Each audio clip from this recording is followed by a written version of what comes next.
Bonsoir et bienvenue. En 2014, le chef de l'État mettait en place le PRODAC. C'est le programme des domaines agricoles communautaires. 9 ans après, quel bilan tiré de cette vision présidentielle qui avait pour objectif de fixer les jeunes au terroir en créant les conditions d'un entrepreneuriat agricole local qui favorise la création massive d'emplois. Avec nous donc ce soir le coordonnateur du PRODAC, Djimo Souare. Bonsoir. Bonsoir. Oui, vous êtes le coordonnateur du programme des domaines agricoles communautaires, le quatrième coordonnateur en 9 ans. On l'a dit, le programme a été créé porté sur les fonds bâtiment en 2014. Aujourd'hui, comment il se comporte?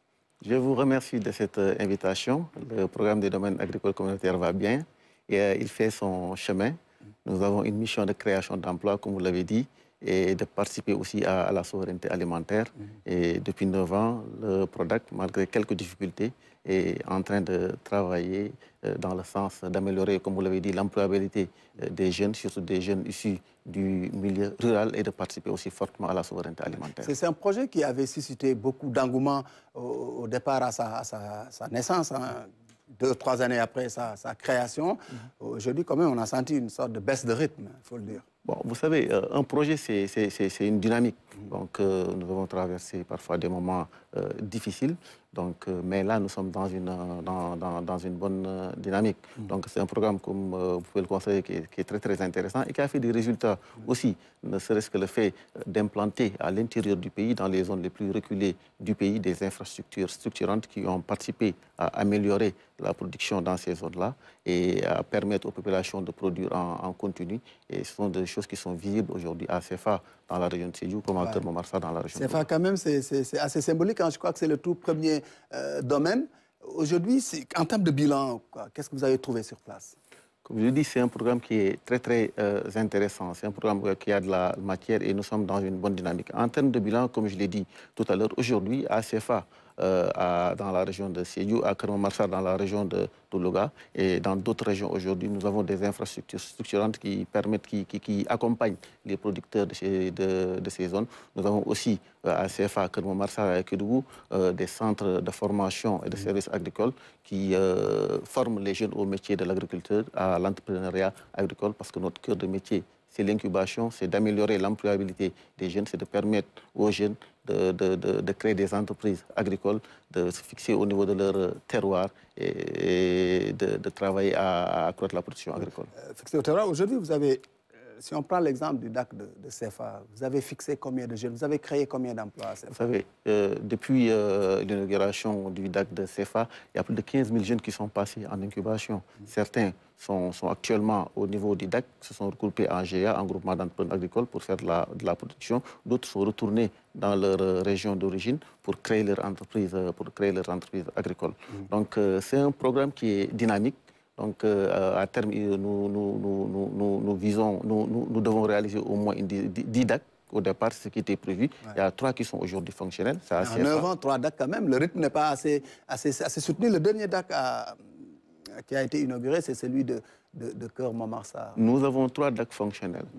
CFA, Keur Momar Sarr à Louga et Itato à Kédougou. Ouais. Ce sont les DAC de la première génération. Il y a Keur Sambakan et Sangalkam qui sont réalisés à hauteur de 80%. Si ces 5 DAC-là, ce qui constitue les DAC de la première génération, se termine, ça va accroître tout simplement notre capacité d'incubation, notre capacité de formation vis-à-vis des jeunes. Mais en l'état actuellement, il y a 3 qui sont fonctionnels et ces 3 DAC-là jouent un rôle important dans les régions d'implantation. D'accord. On le consent, vous avez pris le train en marche. Je dis que vous êtes le 4e coordonnateur du programme. Aujourd'hui, c'est quoi votre chantier le plus immédiat par rapport à ces DAC qui avaient été annoncés, qui sont en cours de construction et qui ne sont pas encore achevés? Nous, notre but, c'est en 2024 vraiment d'avoir au moins 9 DAC fonctionnels, les DAC de la première génération. Je l'ai dit, il y a 3 qui sont déjà fonctionnels sur les 5. Il y a Keur Sambakan et Sangalkam que nous comptons vraiment. Donc vous avez en charge 4 DAC à construire, à rendre fonctionnels d'ici 2024. Enfin. Non. Il y a aussi les DAC de la 2e génération, les DAC financés par la Banque islamique de développement. Les travaux ont démarré et avant le 31 décembre 2024, nous comptons les réceptionner. Donc nous aurons à la fin de l'année 2024, normalement, 9 DAC fonctionnels et cela va nous permettre de former, d'incuber et de créer des entreprises agricoles par milliers. Oui. Dans le décret qui a créé les DAC, on l'a dit, hein, les objectifs sont clairs. Hein, c'est des termes qui sont sans équivoque quand même. Hein, j'ai là entre mes mains le décret du président. Et favoriser la création massive d'emplois par l'entrepreneuriat agricole dans tous les segments de la chaîne des valeurs du dit secteur. D'offrir aux populations rurales, les jeunes surtout, un cadre et des conditions propices au développement d'entreprises agricoles rentables. Tout à fait. De doter l'intérieur du pays d'infrastructures, d'équipements, bref. Est-ce que cette création massive d'emplois, on l'a senti?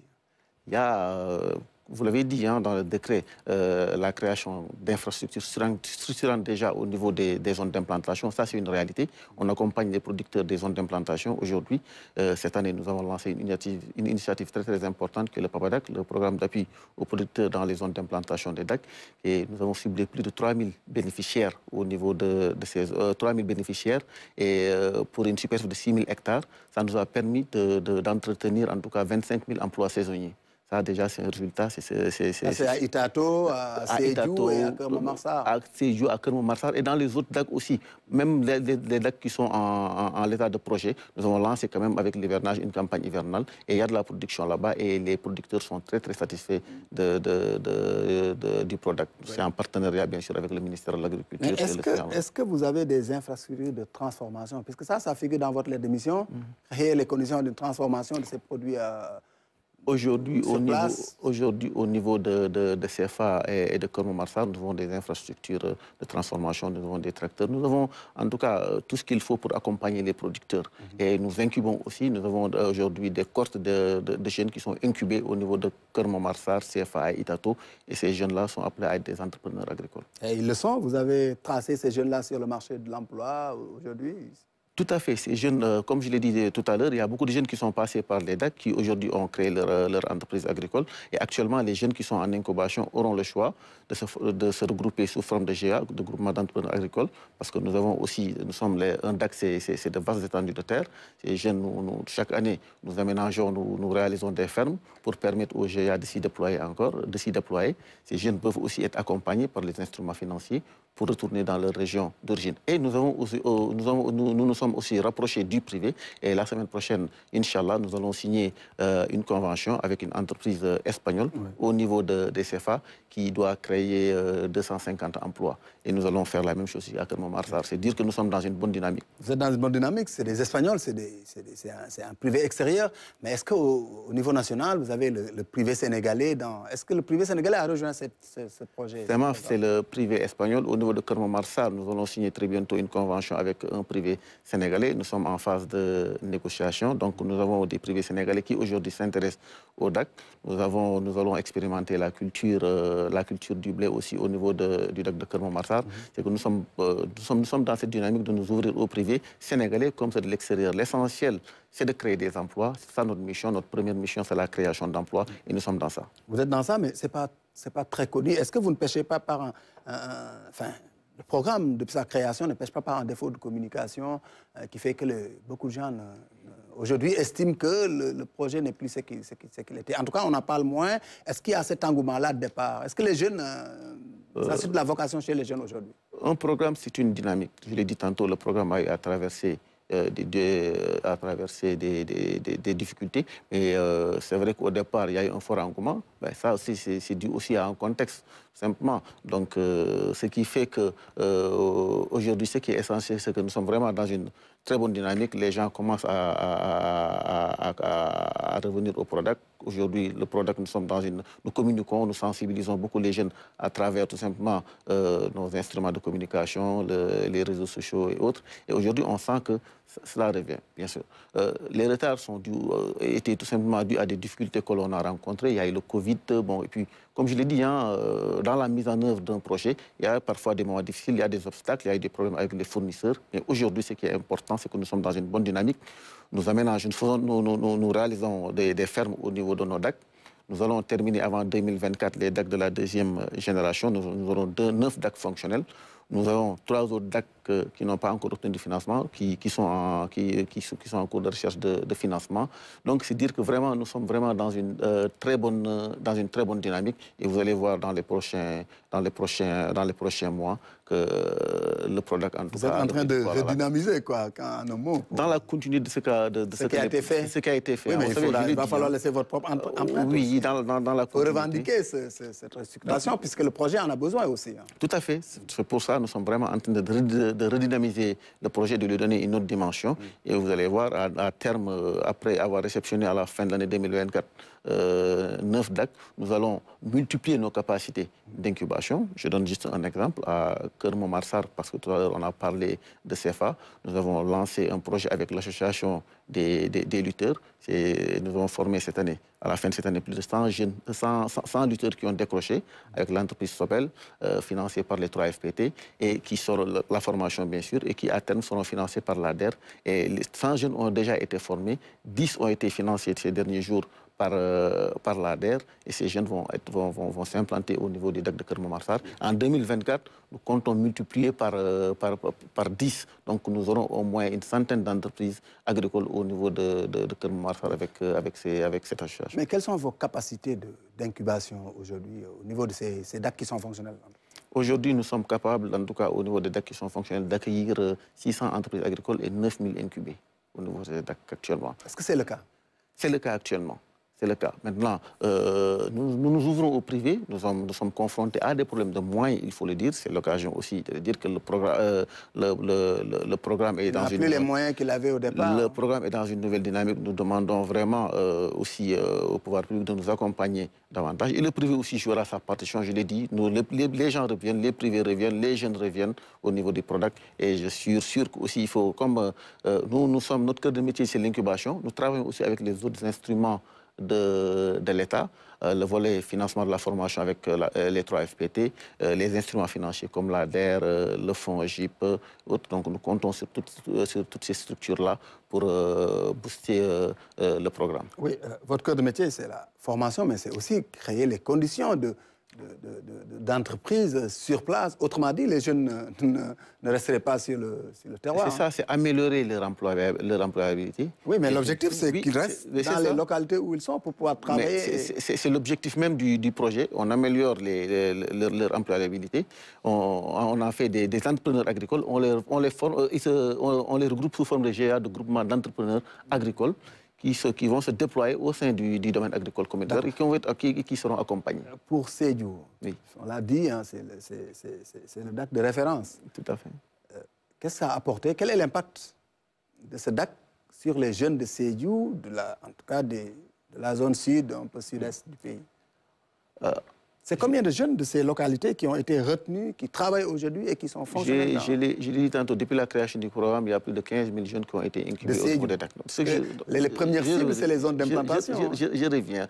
Vous savez, actuellement, les incubations, c'est à Sédhiou, c'est à Kédougou, c'est à Keur-Momar-Sarr. Aujourd'hui, on a au niveau du DAC de Sédhiou des jeunes qui sont en incubation. On a déjà des groupements d'entrepreneurs qui sont déjà fonctionnels au niveau de Sédhiou. Et le DAC a un impact réel au niveau de Sédhiou, parce qu'avec le centre de services agricoles, nous avons au moins une dizaine de tracteurs qui sont là-bas, qui accompagnent qui servent, qui sont à la disposition des producteurs. Donc nous avons des techniciens qui accompagnent les producteurs, et cela a permis à Sédhiou aujourd'hui d'améliorer la production dans la région et de permettre aux populations, au niveau de Sédhiou, au niveau de Koussi-Diendé, les zones d'implantation du DAC, aux producteurs de produire en continu toute l'année. Ça, c'est des réalités, actuellement au niveau de Sédhiou. Vous savez, l'actualité est un peu liée à ces questions d'émigration. Beaucoup de jeunes qui quittent le pays, ce n'est pas propre au Sénégal. Hein. Quelle est la place que vous revendiquez dans cette croisade nationale contre ce fléau? Notre mission est la création d'emplois. Et l'une des causes de l'immigration, c'est le chômage. Mais c'est des questions qui sont très complexes. Ce n'est pas que le chômage. C'est pas que le chômage. Notre mission, c'est la création d'emplois. Et nous allons, nous, au niveau de Programme, jouer notre partition pour améliorer l'employabilité des jeunes. Oui. Et leur permettre de créer leur entreprise, leur permettre tout simplement de développer des activités au niveau de leur village. Oui. Mais cette question, l'acuité avec laquelle elle se pose, vous incline forcément au niveau de ce programme-là à revoir les schémas de travail et à proposer de nouvelles solutions, non, aux jeunes, non? Ça doit nous pousser ça nous pousse à accélérer la cadence, comme dirait l'autre. Nous devons tout simplement, comme nous sommes dans une bonne dynamique, accélérer les travaux au niveau des DAC en construction, permettre tout simplement à nos DAC d'être fonctionnels à 100%, et c'est ce que nous sommes en train de faire. Avant la fin de l'année 2024, nous aurons la capacité d'accueillir des milliers et des milliers de jeunes, et nous allons faire des aménagements au niveau des DAC pour leur permettre de faire de la production et tout simplement ces jeunes-là d'avoir de l'emploi. Mais comme je l'ai dit, la question de l'immigration est une question beaucoup plus transversale que ça. Beaucoup plus transversale, qui est très complexe. Et vous allez jouer votre partition, vous allez essayer de faire en sorte que les jeunes quand même puissent trouver de l'emploi. Nous jouons notre partition, nous allons en tout cas le faire davantage, nous allons sensibiliser les jeunes, nous allons redonner espoir aux jeunes Sénégalais pour leur dire que, comme dirait l'autre, la terre ne ment pas, pour leur dire qu'à travers les métiers de l'agriculture, élevage, pisciculture, nous pouvons tout simplement vivre dignement au Sénégal.